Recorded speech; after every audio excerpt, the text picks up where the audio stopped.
Update कयो पिया सकरंड मां काज़ी अली रज़ा सनाई जे रिपोर्ट मुताबिक़ त क़ुरान व सुन्नत जी गैर सियासी आलमगीर तहरीक दावत इस्लामी जे बानी अल्लामा मोहम्मद इलियास क़ादरी जन जो जश्न विलादत इंतहाई अक़ीदत व एहतराम मज़हबी जोश व ख़रोश सां दावत इस्लामी जे मदनी मरकज़ फैज़ान मदीना सकरंड में मल्हायो वियो, जंहिंमें मुख़्तलिफ़ मुकतबे फ़िक्र जे माण्हुनि ने शिरकत कई। उन मौक़े ते हबीबुल्लाह अल मदनी पंहिंजे ख़ुसूसी बयान में चयो त अल्लामा मौलाना मोहम्मद इलियास क़ादरी तोणी जो पूरे दुनिया में संदसि सुञाणप रूहानी पेशे तौर थी आहे, पर संदसि रूहानियत खां सवाइ ॿिया बि पासा आहिनि जिथे संदसि सरपरस्ती में हलंदड़ तहरीक दावत इस्लामी जो कमु साराह जोॻियो आहे।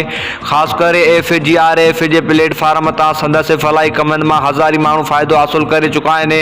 ख़ासि करे ताज़ो बरसातनि में राशन रोक रक़म समेत नवां घर तमीर कराए ॾियणु संदसि नामिया कम आहे। मौजूदा वक़्त में आलमनि सगोरनि जी राय मूजिबि मौलाना मोहम्मद इलियास क़ादरी मज़हबी शख़्सियतुनि में मशहूर तरीन शख़्सियत आहे। जश्न विलादत इज्तिमा में हाजी शकील अहमद अतारी, सैयद शबीर अहमद शाह कारी, शाहिद नवाज़ अतारी, हाफ़िज़ मुख्तियार अली करमी, गुलाम नबी अतारी ऐं काज़ी जावेद सनाई पिणु मौजूदा। उन खां अॻु सिंध जो मशहूर नुआ खाननि, सना खाननि, इमदाद हुसैन अतारी, गुलाम कादिर अतारी हुज़ूर सरवर कायनात सल्लल्लाहु अलैहि वसल्लम जे शान में नात शरीफ़ पेश कयूं। उन मौक़े ते मोहम्मद इमरान क़ादरी, काज़ी अली रज़ा अतारी आयल महिमाननि जो आदर भाव करे संदसि महिमान नवाज़ी कई।